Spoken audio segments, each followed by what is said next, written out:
So it turns out that the concept of parental alienation has kind of been around longer than at least I realized. In this video, I'm going to kind of outline at least one of the traits outlined by Dr. Richard Gardner, who was a child psychiatrist.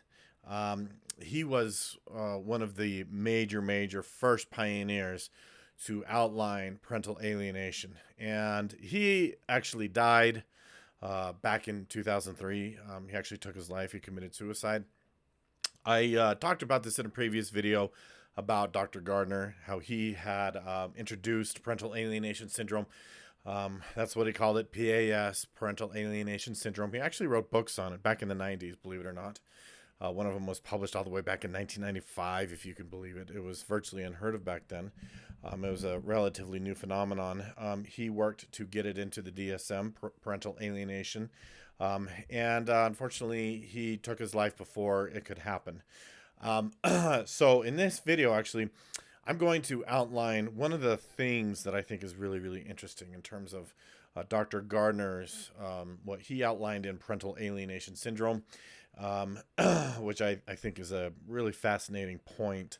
And those of you who are experiencing parental alienation, you're going to be like, holy crap, that is so true. That is just absolutely spot on. So if you're new here, my name's Scott. This is Salt City Counseling.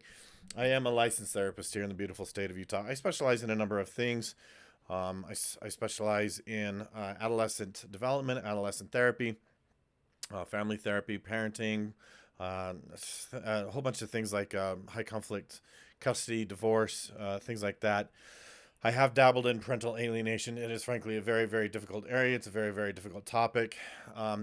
But you would be hard pressed to find anybody else here on YouTube or on the internet that basically kind of brings all of these elements or addresses all of these various elements all at the same time, including like parenting, parental alienation, high conflict divorce and custody, um, people with personality disorders, high conflict parents, high conflict individuals, right? When you get a divorce from someone who has borderline personality disorder, you are going to find a lot of issues. Okay, so I get contacted by a lot of people from all over the country. I basically am helping a lot of people outline a case, as well as develop strategies on how to combat or how to address things like high conflict divorce and custody, as well as parental alienation. Now, back to Dr. Gardner.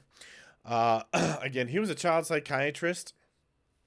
He was pushing for parental alienation syndrome to get into the DSM. I think in a previous video I had mentioned it was a DSM 5. I was wrong. It was a DSM 4 revised vision, which is called the DSM 4 TR. Well, it may have even, I don't even know, to be honest, what year the DSM 4 published, but he was trying to get parental alienation into the DSM. He got a ton of pushback. There was a ton of opposition. There was a lot of hatred directed at him. He would have gotten probably a lot more if the internet was the way that it is today. But he got a ton of pushback. He naturally was accused of being sexist and targeting women. Frankly, he saw what I see, and that is that those who are most guilty, most frequently, probably 90 at least percent of the time, at least in the cases that I encounter, the one who is alienating the child from the other parent is the mom, almost exclusively. It's not. It's not as though I've never seen the dad doing it. That has happened. I have encountered that. However, probably 90% of the time it's the moms. And a lot of the time they have BPD, borderline personality disorder. Sometimes they don't. It is sort of a normalized thing these days, I've found. For women to even tell each other that, well, if he divorces you, then you can punish him by taking his children away from him. That's child abuse. That is actually child abuse. You are causing harm to a child. If you're deliberately destroying a loving relationship that a child has with another parent, whether it's their father or their mother, that is child abuse. And it's unfortunately that it's become as widely as accepted as it is. But Dr. Gardner, he got so much pushback, and then I think it was in 2003, he took his life. And And it was funny because I was just recently having a conversation with one of my clients. He was asking about more details about Dr. Gardner, which kind of forced me to go a little bit and do a more of a deep dive into his material. So this is directly from his literature. This is not my stuff, but he's no longer with us. He does have a website that is still up. It doesn't look like it's maintained very well. I would imagine his family or somebody keeps it up just because some people benefit from it. But this is just a little snippet from his literature that I thought was really, really an interesting point that I see in parental alienation, and it's what he called the independent thinker phenomenon. Okay, which is where children claim that their negative views on the alienated parent are their own views, that they came to those views and those conclusions on their own without the influence of the other parent. And I think that's one of the more troubling things about parental alienation is that the kids who are being alienated, they fail to understand that those ideas have been completely implanted into them by the other parent. And they claim and act and behave and speak as though those ideas are their own, that they came to those ideas and those conclusions on their own, right? And so this is directly from Dr. Gardner. Again, he published this stuff back in the 90s, if you can believe it. I mean, it's like 30 years ago, about almost. It was almost 30 years ago that he published some of this stuff. The independent thinker phenomenon is, I just thought was a very, very interesting one because I've seen this over and over and over again. Those kids who are like in that age range where they're alienated from again, usually the dad. They have been fed this narrative from the other parent that dad is bad because of this, this, and this, and they talk, act, and behave as though those ideas are completely their own. So, I mean, let's just call it what it is. They've been conditioned, which might be a nice way of saying that they've essentially been brainwashed. They've been brainwashed by the other parent to say and repeat and think those other things. Now, those negative things about that parent. Now, what a lot of people will ask me is, do they really believe those things? And in my mind, usually not. Especially if they're between the ages of like 11 and 13, 14, they don't know how to think for themselves. Their ego state, the ego part of their brain is just coming in. It's just showing up, and they've truly never learned to think for themselves. I mean, it's preposterous to think that a child at 12, 13 years old or somewhere in that range has learned to think critically and learn to think for themselves. That's ridiculous. The high conflict parent will try to make that claim, will try to make that argument, and say that to the court, right? Oh, well, Junior, whether it's a boy or a girl, has come to these conclusions on their own. Yeah, BS.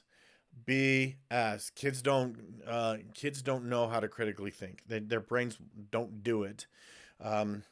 Because it's like, again, these executive functions parts of the brain are brand new.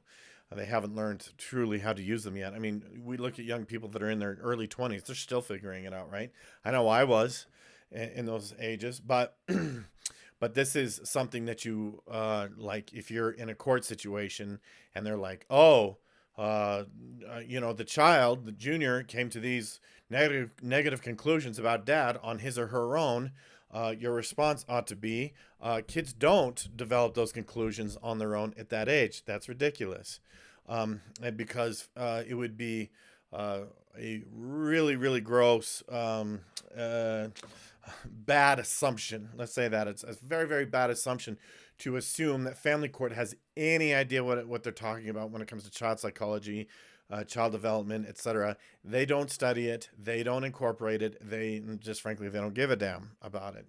And frankly, too, I personally don't think that parental alienation would not even exist if it were not for family court and family lawyers, because they're the ones enabling this BS.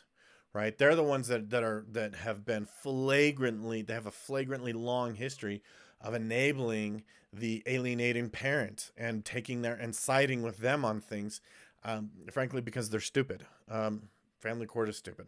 If you're new here, I hold no punches. I do not pull any punches when it comes to family court.